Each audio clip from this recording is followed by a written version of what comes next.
League, ये नाम आते ही राजस्थान की सियासत का शोर डबल हो जाता है। सियासत के खिलाड़ी इसके नाम पर रोटियां सेकने लग जाते हैं, युवाओं को न्याय दिलाने के सपने दिखाने लग जाते हैं। लेकिन सालों बीत गए हैं, सब ढाक के तीन पात हैं। सिर्फ बदलाव हुआ है सरकार का और युवाओं को न्याय का इंतजार है। कटारा जेल से बाहर, पेपर लीक पर सियासत आपार। कटारा से मीणा की मुलाकात, विपक्ष का सरकार पर सियासी बात।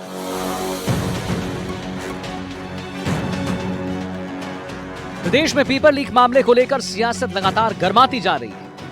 आरपीएससी के पूर्व सदस्य बाबूलाल कटारा से जेल में मंत्री किरोड़ीलाल मीणा की मुलाकात और उसके बाद मंत्री की तरफ से मुख्यमंत्री भजनलाल शर्मा को लिखे पत्र के बाद सत्ताधारी पक्ष अब कांग्रेस पर हमलावर।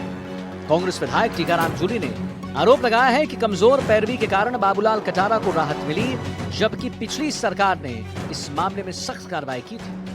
अब एक तरफ आपने युवाओं से वादा किया हुआ है कि हम जो है निष्पक्ष रूप से कार्रवाई करेंगे, आरपीएससी को भी मजबूत करने का काम करेंगे। इन लोगों ने तो भंग करने की भी बात कही थी इनके नेताओं ने। और आज बाबूलाल कटारा की जो जमानत हुई वो कमजोर पैरवी की वजह से ही तो हुई। तो ये सिर्फ बातें करने के लिए है क्या? ये मजबूती से करते ही। और अगर आगे भी कोई कार्रवाई करना चाहते हैं तो मैं समझता हूँ इनको मजबूती से कार्रवाई करनी चाहिए। कोई भी दोषी हो वो बख्शा नहीं जाना चाहिए। जूली के आरोपों पर सरकार ने पलटवार किया है। संसदीय कार्य मंत्री जोगाराम पटेल ने बाबूलाल कटारा के बयान के आधार पर कांग्रेस पर निशाना साधते हुए कहा कि कांग्रेस के बड़े नेताओं को इसका जवाब देना ही चाहिए। बाबूलाल जी कटारा द्वारा अपना दिया गया वक्तव्य है, कथन किया गया है और उन्होंने जो स्वीकारोक्ति की है उस पर मेरा नम्रता से निवेदन है कि कांग्रेस के बड़े बड़े पंडित इसका जवाब दे। जोगाराम के बयान पर कांग्रेस और हमलावर हो गई। विधायक दल के सचेतक रफीक खान ने कहा कि सरकार को शर्म करनी चाहिए क्योंकि ढीली पैरवी के कारण बाबूलाल कटारा को जमानत मिली। शर्म करनी चाहिए इनको, इनकी ढीली पैरवी की वजह से आदमी की जमानत हो गई। इन्होंने तो कुछ किया नहीं, बातें करी, कार्रवाई हमने करी, पकड़ा हमने, केस हमने बनाए। इन्होंने क्या किया? इन्होंने तो सिर्फ बातें। तो बातों से नहीं होगा, काम करना पड़ेगा, परफॉर्मेंस करनी पड़ेगी। आपकी ढीली पैरवी की वजह से उनकी जमानत। वहीं गृह राज्य मंत्री जवाहर सिंह बेढम ने पेपर लीक की घटनाओं को दुर्भाग्यपूर्ण बताया और कहा कि पेपर लीक करने वालों ने युवाओं के अधिकारों पर कुठाराघात किया। पेपर लीक करने वाले लोगों ने निश्चित रूप से युवाओं के अधिकारों पर कुठाराघात किया था, उनके अधिकारों पर अतिक्रमण किया था। अब हमारी सरकार पारदर्शिता से परीक्षाएं आयोजित करा करके युवाओं के सपनों को साकार करने का काम कर रही है।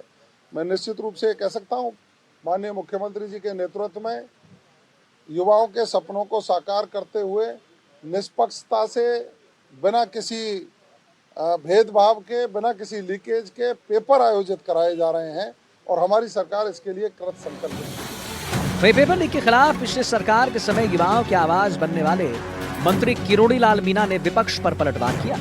मीणा ने कहा कि मामले में अभी भी कई बड़ी मछलियां बाहर हैं। पेपर लीक नहीं है, ओएमआर सीट में हेराफेरी है। जो आरएस परीक्षा 2018-2021 में की गई, उसमें मैं जो गिरफ्तार थे बाबूलाल कटारा, उनको मिला था। उन्होंने अपनी आप बीती तो बताई, लेकिन उन्होंने कहा मैं ही नहीं, इसमें बहुत है। तो वो नाम जो है किस किस ढंग से गड़बड़ हुई उसकी जानकारी मैंने माननीय मुख्यमंत्री जी को दे दी है और कहा है कि आरएस परीक्षा 2018 और 2021 की भी जांच एसओजी या कोई मजबूत एजेंसी से करवाई जाए। मैंने 3 नाम बताए, उनको पकड़ेंगे, जिसमें शिव सिंह राठौड़ है, दीपक उप्रेती है और एक चेयरमैन श्रोत्रिय है। इनको पकड़ेंगे तो बड़े लोग भी जुड़ेंगे। कुल मिलाकर देखा जाए तो जिस पेपर लीक पर सत्ता बदल गई, जिस पेपर लीक के बूते 2 चुनाव हो गए, लाखों युवाओं का भविष्य अंधकार के काले साए में चला गया, उसी पेपर लीक के मुख्य आरोपियों का जेल से बाहर आना बड़े सवाल खड़े करता है। कभी कभी तो लगता है मानो सत्ता पक्ष हो या विपक्ष, दोनों के लिए युवा सिर्फ चुनावी मुद्दा है। अगर ऐसा नहीं होता तो अब तक पेपर लीक करने वाले सलाखों के पीछे होते और सजा काट रहे होते।